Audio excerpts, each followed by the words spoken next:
तो प्रस्ताव पास हुआ कि शादी का दिन है वो काला दिवस नहीं है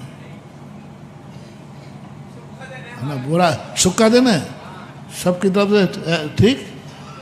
तो बस जो ऐसा जाए, बस यदि आपने सुख का दिन माना है तो आज कायोत्सर्ग करके नियम लेना है, वो सुख का शादी का दिन हम कहीं पाप कार्यों में व्यतीत नहीं करेंगे, हिल स्टेशनों पे नहीं जाएंगे, होटलों पे नहीं जाएंगे, वो दिन हम भक्तांबर पढ़ते हुए व्यतीत करेंगे। बस इतना सी बात। वह दिन हम तीर्थ वंदना को जाएंगे, उस दिन हम थोबंजी क्षेत्र पे जाकर विधान करेंगे और वहाँ घंटे 2-4 घंटे रह करके, क्योंकि आज हमारा सुख का दिन है। उन्हीं के लिए खोला है भक्तांबर, उन्हीं के लिए थोबंजी, सुख का दिन उन्हीं के लिए विधान है, ये उन्हीं के लिए विधान है कि आज तुम्हारे सुख का दिन है, आज चलो अपन भक्तांबर विधान करते हैं, क्योंकि सुख का दिन है। और दुख का दिन है तो हमें कोई नहीं, मैं तो वो भी दुख का दिन हो तो रास्ता है और सुख का दिन हो तो रास्ता, दोनों में से एक। और कल शाम को कहा था ना, कल शाम को या सुबह, तुम्हारे पिताजी मम्मी अच्छी थी कि बुरी थी? जो मर गई, जिंदा की नहीं पूछा।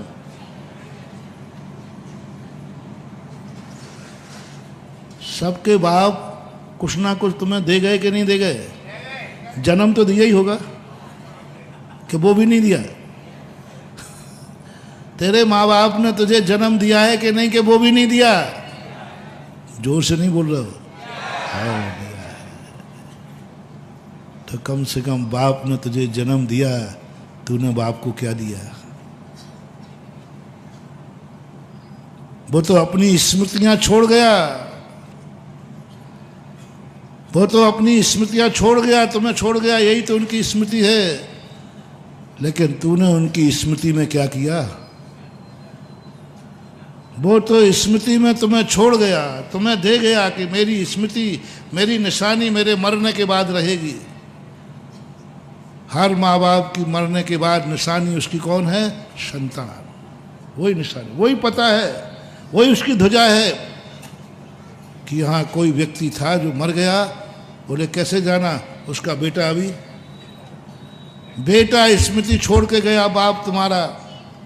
तुम एक स्मृति हो, तुमने बाप की स्मृति में क्या किया? बस हिस्सा बांट लिया, बस संपत्ति बांट ली, और बांटने के बाद उसका नाम भी नहीं पता, सब बांट के खा पी के बराबर कर देते। बहुत बड़ा कर्जा है महानुभाव। माँ बाप तुझे अपनी स्मृति छोड़ के गए हैं, कम से कम तू अपने माँ बाप की स्मृति में एक भक्तांबर का विधान कर हर साल। मेरे माँ बाप ने मुझे इतना दिया है, इतना सब कुछ दिया है, जिंदगी दी है, मैं जिस दिन उनका मरण हुआ है उसको पुण्यतिथि के रूप में, क्या नाम दिया आपने यहाँ? पुण्यतिथि। बहुत बड़ी चीज़ है महानुभाव, बहुत। मैं सोच करके मरने के नाम पुण्यतिथि, अब मरने की तिथि को तो पाप तिथि कहो, उसको तो पाप तिथि कहना चाहिए। बाप मर गया तो पुण्यतिथि के पाप तिथि नहीं, पुण्यतिथि है। उसको पुण्य में परिणत कर दो कि मेरे पिताजी की माँ की पुण्यतिथि है, इस विषय में मैं हर साल भक्तांबर विधान करूँगा। थोबंजी में करूँगा, सुभाषगंज में करूँगा, और पिताजी की पुण्य स्मृति में मैं उस दिन भक्तांबर पाठ, पूरा परिवार चलेगा और भक्तांबर पाठ करेगा, पूरा परिवार, पूरे बेटे इकट्ठे हो, पूरा परिवार इकट्ठे हो पुण्यतिथि पर। ओहो, उस आत्मा को कितना गर्व होगा कि आज मेरे बेटे मेरी स्मृति भक्तांबर पढ़ते हुए गुजार रहे हैं, मेरी स्मृति में विधान कर रहे हैं, मेरी स्मृति में विधान कर रहे हैं। एक बार किसी ने कहा, बोले महाराज जी पितृदोष क्या होता है, इससे मुक्ति का उपाय क्या है? अभी आजकल बहुत चल रहा है, तो मैंने कहा इसका एक ही उपाय है, पितर मुझे परेशान कर रहे हैं, पितर परेशान, आजकल झाड़ा फूंकी वाले और कहते तुम्हें पितर परेशान कर रहे हैं। अरे जो परेशान करे वो पितर कैसा? लेकिन फिर भी तो पर मेरे पास सब नुस्खे हैं, मैंने रख लिए हैं। मैंने कहा इसका एक ही तरीका है, तुम्हारे बाप कौन से गांव के थे?